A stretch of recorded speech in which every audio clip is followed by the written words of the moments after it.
welcome to my channel. Gimana kabar kalian sahabat Quran sekalian? Semoga selalu dalam lindungan Allah dan selalu diberikan kesehatan, amin ya rabbal alamin. Oke sahabat Quran, sekarang aku mau nge-share ke kalian bagaimana sih tips-tips untuk menjadi seorang penghafal Quran. Karena kan di zaman sekarang ini sangat banyak ya kita ketemukan penghafal Quran, dan saya rasa dari sahabat-sahabat sekalian banyak yang menginginkan untuk menjadi seorang penghafal Quran. Siapa sih yang nggak mau jadi penghafal Quran? Yuk simak terus ya videonya, aku akan nge-share ke kalian tips-tips bagaimana sih mempermudah untuk menghafal Quran. Jangan mana-mana. Oke sahabat Quran, ini dia tips pertama untuk menjadi seorang penghafal Quran. Yang pertama itu pasang niat yang ikhlas karena Allah Ta'ala. Karena apa? Ketika kita ingin menjadi seorang penghafal Quran, maka di saat itu juga Allah sudah memberikan kepada kita hidayah untuk kita bisa memperdalami ilmu Al-Quran. Alhamdulillah ya, semoga di antara sahabat-sahabat Quran sekalian Allah senantiasa melimpahkan hidayah serta inayahnya untuk kita selalu bisa mempelajari Quran, menghafal Quran, dan memperdalami serta mengamalkan isi Al-Quran. Amin. Yang kedua yang harus kita siapkan untuk menjadi seorang penghafal Quran yaitu memperbaiki bacaan Al-Quran kita. Karena ketika kita menginginkan untuk menjadi seorang penghafal Quran, kita nggak bisa gitu aja ya langsung to the point untuk menghafal Quran dari surah mana atau dari juz manapun yang kita inginkan. Tapi untuk lebih mempermudah kita mengingat apa yang kita hafal, untuk untuk mempermudah kita ketika proses menghafalnya itu, kita memerlukan bacaan Al-Quran yang fasih teman-teman sekalian. Karena apa? Ketika kita memaksakan diri untuk menghafal Quran dengan bacaan yang masih terbata-bata atau bacaan yang masih ada salah barisnya misalnya, atau salah tajwidnya atau makhrijul hurufnya, itu nanti akan memiliki dampak yang sangat signifikan ya ketika kita sudah menjadi seorang penghafal Quran. Salah satunya yaitu ketika kita menghafal Al-Quran dengan memaksakan diri ketika bacaan kita belum bagus, itu dampaknya nanti ketika kita menjadi seorang penghafal Quran, kita akan kesulitan untuk memperbaiki bacaan kita yang salah tadi gitu. Karena yang akan terus menerus kita ingat ketika kita menghafal Quran adalah hafalan pertama kita. Nah itu di dalam memori otak kita ini yang akan teringat selalu hafalan pertama kita dan bacaan pertama kita gitu loh. Jadi ketika seorang guru atau seorang ustadz mencoba untuk memperbaiki bacaan Quran kita, misalnya kita udah dapat 1 juz nih ya menghafal Quran. Nah terus yang 1 juz ini kita menghafal sendiri gitu loh, tanpa guru, tanpa bimbingan, tanpa memperbaiki bacaan dulu. Akhirnya ketika seorang ustadz atau ustadzah memperbaiki bacaan kita yang 1 juz tadi, itu akan sangat kesulitan. Bukan kesulitan di gurunya, cuma di kita gitu loh yang diperbaiki bacaannya itu. Karena apa? Untuk memperbaiki bacaan yang salah di yang hafalan kita yang udah kita dapat 1 juz tadi itu akan sangat sulit, karena yang keingat selalu di otak kita itu selalu yang salah aja gitu loh. Jadi ketika kita mencoba untuk memperbaiki bacaan itu, memang kita bisa memperbaiki ya, cuman yang akan spontan keluar ketika kita simaan sama guru atau sama ustadz kita itu bacaan yang pertama gitu loh. Jadi untuk memperbaiki itu sangat sulit. Dan dari pengalaman aku ya ketika ngajar tahfiz atau ngajar Quran, atau aku banyak banget ya temuin murid-murid aku yang mereka udah dapat hafalan banyak gitu loh. Ada yang udah 1 juz, 2 juz gitu. Cuman pas aku dengar bacaannya kayak kurang enak aja gitu loh. Masa penghafal Quran bacaan Qurannya masih salah gitu kan.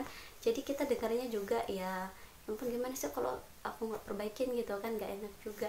Jadi ketika kita mencoba untuk memperbaiki bacaan Quran mereka itu, kira-kira aku tuh membutuhkan waktu sekitar berbulan-bulan gitu loh.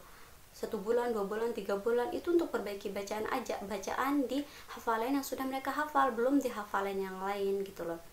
Jadi menurut aku ya teman-teman sekalian, untuk mempermudah kalian untuk menghafal Al-Quran dengan baik dan benar itu sangat membutuhkan bacaan Al-Quran yang fasih gitu loh.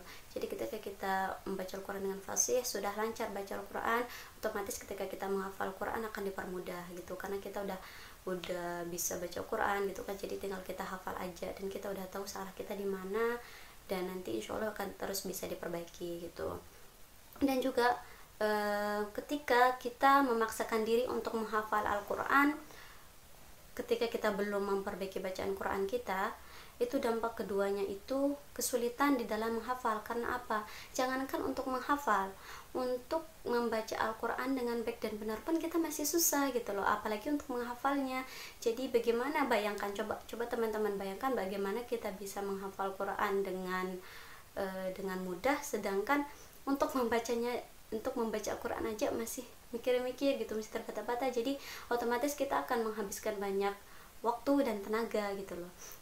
Jadi kalau kita mendahulukan bacaan baru menghafal, insya Allah itu sangat mudah untuk kita, karena kita tinggal menghafal dan kita tinggal menyetorkan hafalan kita, dan ustadz-ustadzah kita juga tidak akan keberatan ketika kita meminta untuk selalu melanjutkan hafalan gitu, dalam artian kita nggak ngulang hafalan karena dengan alasan bacaannya masih salah gitu kan. Tapi banyak juga sih orang-orang yang memang lebih mengedepankan bacaan, lebih mengedepankan hafalan daripada bacaan. Tapi kalau menurut pengalaman aku ngafal sih, ketika kita melakukan hal tersebut, maka kesulitan yang akan kita dapatkan yang seperti yang tadi udah aku jelaskan itu ya. Yang ketiga teman-teman sekalian, tips yang ketiga, kita harus mencari guru ya, atau mencari ustadz-ustadzah untuk membimbing hafalan kita. Jadi teman-teman, ketika kita sudah memiliki niat untuk menjadi seorang penghafal Quran, sudah memperbaiki bacaan Al-Quran kita, selanjutnya kita harus mencari seorang guru yang memang memiliki basic penghafal Quran, atau memang seorang penghafal Quran untuk membimbing hafalan Quran kita. Karena ketika kita menghafal Quran, kita akan paham gitu loh, bagaimana tantangan, bagaimana kesulitan-kesulitan di dalam menghafal Quran. Jadi akan sangat mempermudah sekali ketika kita mencari seorang guru penghafal Quran, itu memang seseorang yang menghafal Quran juga, karena dia akan paham bagaimana mencarikan metode yang tepat untuk kita menghafal yang baik dan benar, atau bagaimana memberikan kita motivasi untuk menghafal Quran. Karena saya rasa gitu loh, mereka juga memiliki pengalaman yang sama dengan apa yang kita rasakan sekarang ketika kita menghafal Quran gitu.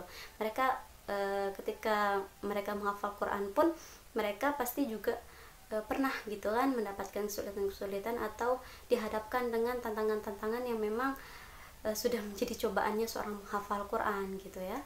Jadi alangkah baiknya ketika teman-teman ingin menghafal Al-Quran atau menjadi seorang menghafal Quran, disarankan untuk mencari guru seorang penghafal Quran juga yang bagus bacaannya, yang memang memiliki metode yang bagus untuk mempermudah kita di dalam belajar Al-Quran, supaya ada memperbaiki bacaan kita juga, memperbaiki metode menghafal kita, memperbaiki kekeliruan atau kekurangan ketika kita menghafal Al-Quran gitu.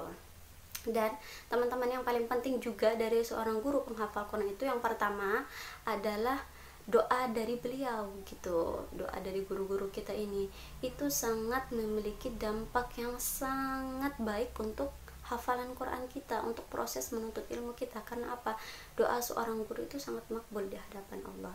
Jadi seorang guru yang baik itu adalah seorang guru yang akan senantiasa mendoakan murid-muridnya. Dan yang sangat diperlukan oleh seorang murid adalah doa dan ridho dari seorang guru gitu, sahabat-sahabat sekalian. Jadi ketika mencari seorang guru, carilah guru yang memang teman-teman Quran atau sahabat-sahabat Quran sekalian percaya untuk membimbing sahabat-sahabat dengan metode yang tepat ya, dengan bacaan yang tepat, dan dengan doa yang baik insya Allah.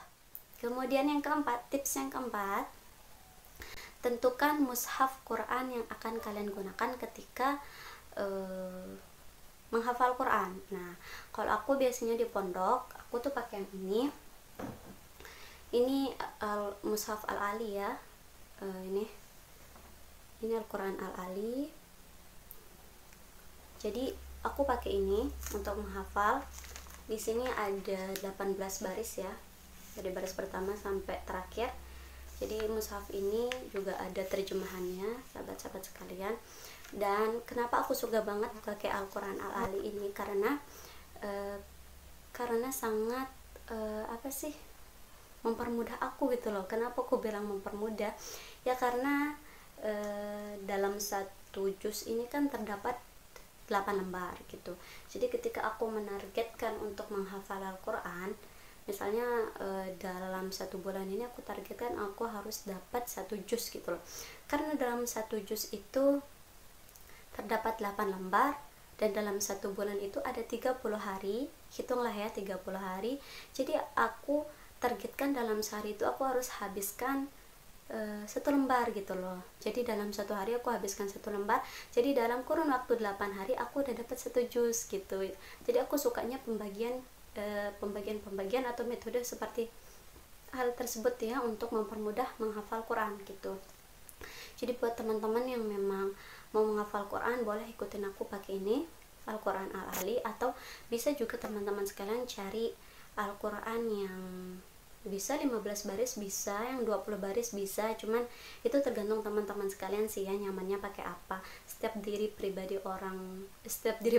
pribadi masing-masing sih bakalan memiliki apa ya, ciri khas tersendiri ya di dalam apa sih, nyenengin sesuatu benda gitu loh. Jadi ketika kalian suka dengan yang 15 baris atau yang banyak warna-warnanya gitu, Al-Quran yang berwarna-warna gitu kan, ya bisa juga sih pakai itu, tergantung teman-teman sekalian. Semua bisa digunakan, semua mushaf bisa digunakan, itu tergantung dari teman-teman kalian, tergantung dari teman-teman sekalian sukanya yang mana, nyamannya yang mana. Jadi ketika menghafal Quran tuh enak gitu loh. Misalnya kalau teman-teman merasa yang ada Al-Quran yang warna-warni, yang banyak gambar, yang banyak warnanya itu lebih menarik untuk teman-teman lihat, jadi lebih menarik, lebih bisa memotivasi ya, karena merasa senang melihat Al-Qurannya, jadi lebih termotivasi buat ngafal, buat baca Quran terus. Itu bagus menurut aku sih ya. Itu tergantung dari teman-teman sekalian. Jadi itu ya yang keempat, tentukan mushaf kalian mau pakai mushaf yang mana gitu ya. Tips yang kelima teman-teman sekalian, tips yang kelima, silahkan teman-teman sekalian menyediakan waktu sebanyak-banyaknya untuk menghafal Al-Quran. Karena apa, yang namanya menghafal Quran ini kan kita menghafal gitu loh ya, dan yang kita hafal itu kan Al-Quran. Yang di dalam Al-Quran itu sendiri sudah terdapat banyak ilmu ya. Contohnya seperti ilmu makharijul huruf, bagaimana menyebutkan huruf sesuai dengan jalan keluarnya. Kemudian yang kedua ada tajwid gitu kan, bagaimana kita membaca Al-Quran dengan baik dan benar gitu. Nah, dengan banyaknya ilmu-ilmu ini memang ya, ketika kita membaca Al-Quran tidak semudah kita membaca buku pelajaran atau sebagainya, karena di dalam Al-Quran ini ada tiga indera yang kita fungsikan secara langsung ya. Yang pertama penglihatan kita, itu dari mata.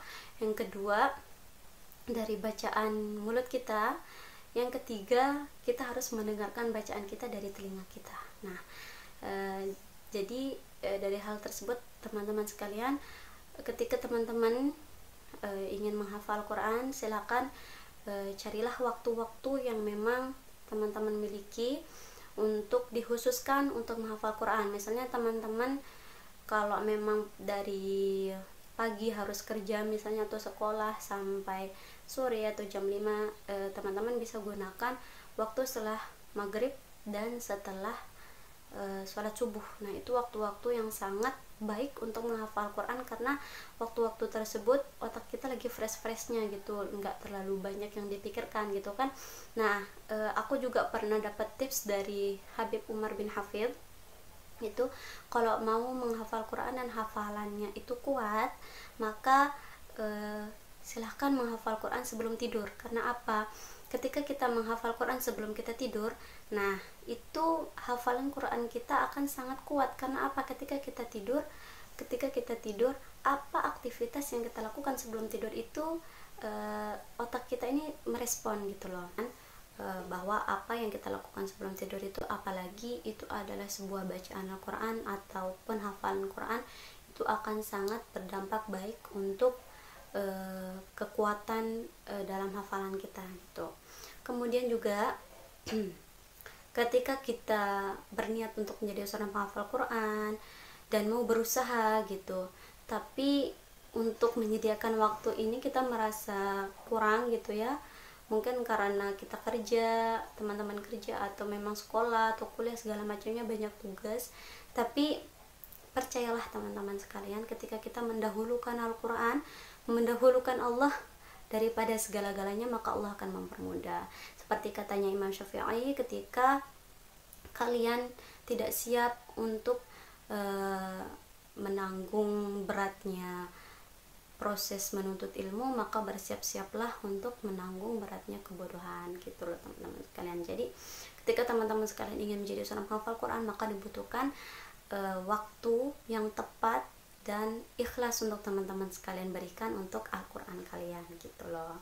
Kemudian tips yang selanjutnya, ada keenam ya. Tips yang keenam itu selalu berdoa kepada Allah Subhanahu wa taala. Minta kepada Allah Subhanahu wa taala supaya kita selalu dipermudah menjadi seorang penghafal Quran. Bukan hanya menjadi seorang penghafal Quran, tetapi juga seseorang yang akan mengamalkan apa yang kita hafal, gitu ya. Karena usaha tanpa ridho Allah, tanpa izin, tanpa kehendak dari Allah pun itu tidak akan mungkin terjadi ya, hasil yang kita dapatkan teman-teman sekalian. Jadi antara usaha dan doa itu harus diseimbangkan. Oke teman-teman sekalian, itu dia tips-tips menghafal Quran menurut pengalaman yang aku alamin ya. Kalau teman-teman sekalian ingin memperkaya pengetahuan, memperkaya keilmuan teman-teman sekalian di dalam mencapai tujuan dan cita-cita teman-teman sekalian menjadi seorang penghafal Quran, bisa mencari video-video yang lain atau mungkin tips-tips yang lain, atau mendengarkan arahan-arahan dari guru-guru besar kita ya, seperti misalnya kita dengarkan ceramahnya Syekh Khalid Jabir, kemudian Ustadz Abdul Somad, Ustadz Adi Hidayat, kemudian ulama-ulama besar kita yang lain. Itu saya rasa ya sangat membantu kita, sangat memberikan motivasi terbaik kita untuk bisa mencapai tujuan kita dan mencapai cita-cita kita. Oke, itu aja dulu ya teman-teman sekalian. Doakan terus semoga aku bisa istiqomah untuk nge-share pengalaman-pengalaman terbaik aku untuk kalian dan untuk bisa diamalkan. Terima kasih sudah menonton video ini. Assalamualaikum warahmatullahi wabarakatuh.